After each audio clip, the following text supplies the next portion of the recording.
By faith, Noah, being warned by God concerning events as yet unseen, in reverent fear constructed an ark for the saving of his household. By this he condemned the world and became an heir of the righteousness that comes by faith.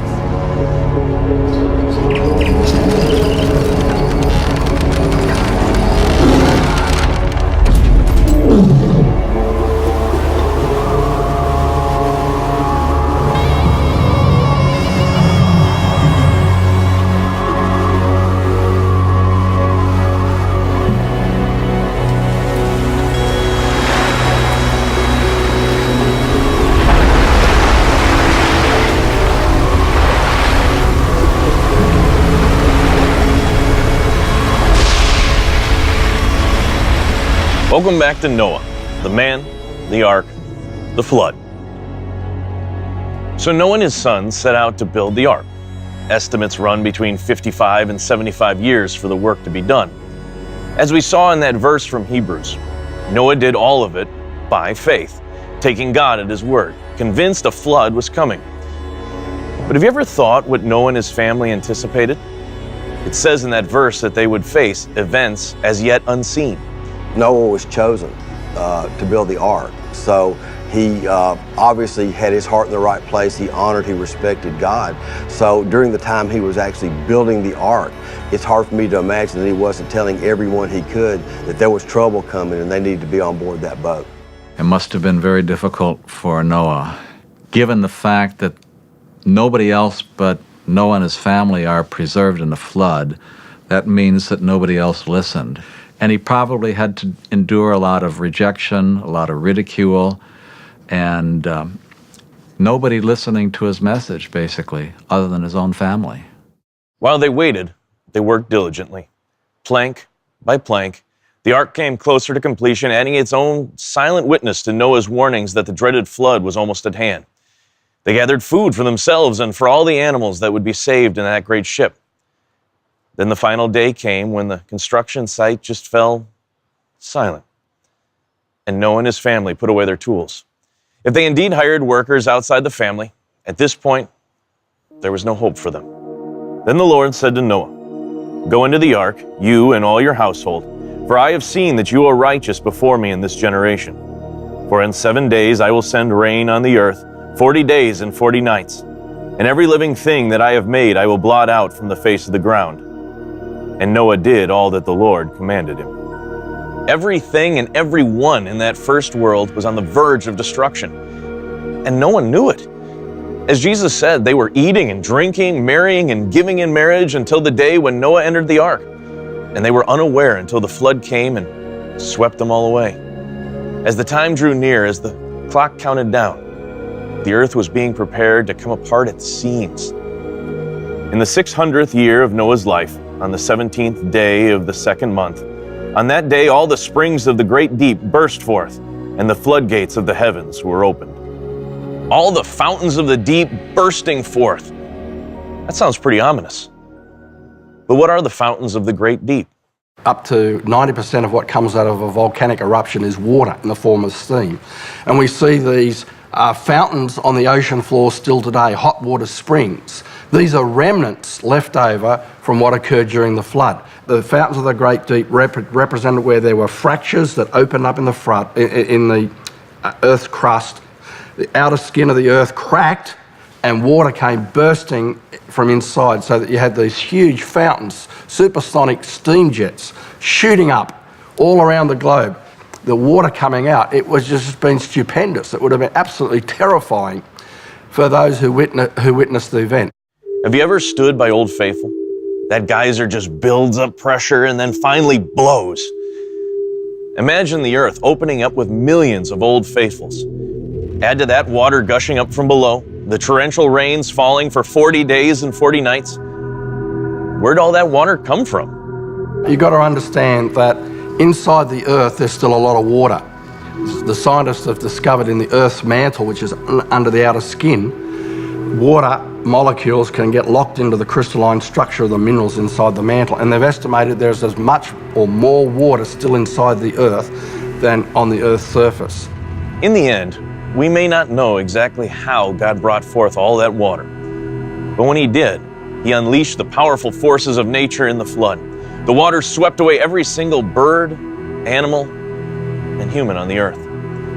The only survivors were huddled together, riding out the storm in the ark. And it must have been terrifying for those people who got on the ark, 8 and the animals, to ride out that event. But it's quite clear from the language in Genesis that this was a unique, catastrophic event. In fact, the word for flood, the Hebrew word mabul, is only used of the Genesis flood. Nowhere else in the scriptures is an event like this described. This is a unique Hebrew word for this catastrophic event, mabul, the flood. Outside the ark was pure terror and chaos. They saw the rain falling, the waters rising, the waves coming up, but there was nothing they could do except to try to run for higher ground and wonder, would any ground be high enough to escape these waters? The flood continued 40 days on the earth. The waters increased and bore up the ark, and it rose high above the earth. The waters prevailed and increased greatly on the earth, and the ark floated above the face of the waters. And the waters prevailed so mightily on the earth that all the high mountains under the whole heaven were covered. The waters prevailed above the mountains, covering them 15 cubits deep. Doesn't it sound like a battle between the dry land and the sea? The Bible simply says, the waters prevailed. That brings us to one of those details that make the flood account sound so mythical. How in the world could there have been enough water to cover Mount Everest, the tallest mountain on earth? Well, estimates today suggest that if you smooth the earth down completely flat, there's enough water to cover the surface of the earth for a level of roughly 2 miles. So that's certainly not enough to cover Mount Everest, but at the same time we would argue that Mount Everest wasn't there in the pre-flood world, that the pre-flood world topography was much more moderate, and that the very highest mountains that exist today were really as the result of the tectonic activity of the flood. Well, you've got to understand, Mount Everest wasn't there before the flood. That's a mistake that most people make. The Bible says all the high hills under the whole of heaven were covered and the mountains were covered. When you go to Mount Everest, you find fossils in sediment layers near the top. And so that means fossils produced during the flood. Mount Everest is a product of the flood. The earth forces that were at work at play during the flood caused the material to move around, creating new mountain belts. The Appalachians are made up of fossil-bearing sedimentary layers that have been folded and contorted. So the present mountains are not the same as the mountains before the flood. Genesis 7:24 says, "And the waters prevailed on the earth 150 days." It seems like the Bible's contradicting itself here. First it says the flood lasted only 40 days and nights. Here it says it lasted 150 days. Later it says it lasted more than a year. Are there 3 different accounts? Well, there were 3 phases. Essentially, there was the first 40 days and 40 nights of rain. And the ark was lifted up and it floated and all life perished. And then the waters prevailed for another 110 days. On the 150th day, we read that the ark came to land on the mountains of Ararat. The mountains of Ararat, not Mount Ararat, the mountains of Ararat. And then it was another 70 odd days before the surrounding peaks were seen. That implies that it wasn't simply water subsiding, it was also earth movements. On the 150th day, there must have been sufficient earth movements to push up some mountains that the ark landed on, and it was perched there for another 2 to 3 months while the waters started to subside, but also more earth movements made more mountains around it. And you can imagine how much water there must have been if it took so long for it not only to subside, but to dry out. So just the fact that the whole process took a year indicates that it had to be of global proportions. Is it possible that any trace of that pre-flood human civilization survived the destruction? I mean, buildings, walls, streets, anything. It's a question we often get asked, but when you read the Genesis account, God said he was going to wipe man from the face of the earth.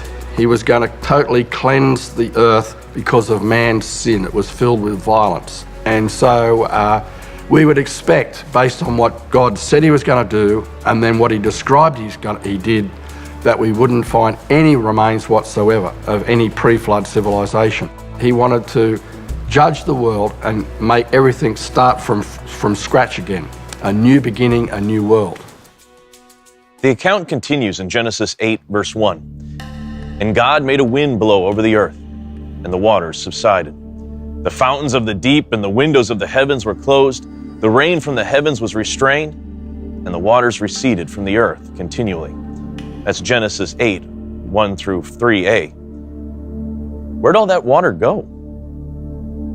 And following the flood, trenches like the Mariana Trench in the Pacific Ocean with a huge amount of water on top of it, and the water underneath the surface of the earth having come up to the surface, could well have caused the weight of the water to collapse the land to form that deep ocean trench, which would have drawn waters off the continent into those huge holes, which would have in turn have uplifted the mountain ranges that exist along the west coast of North America and South America and parts of Asia and Africa and the like. So that's part of the topographical changes that the flood very likely caused. In other words, parts of the earth sank, parts of the earth rose, so the water retreated and went into the new ocean basin. So the waters of the flood are still on the earth today.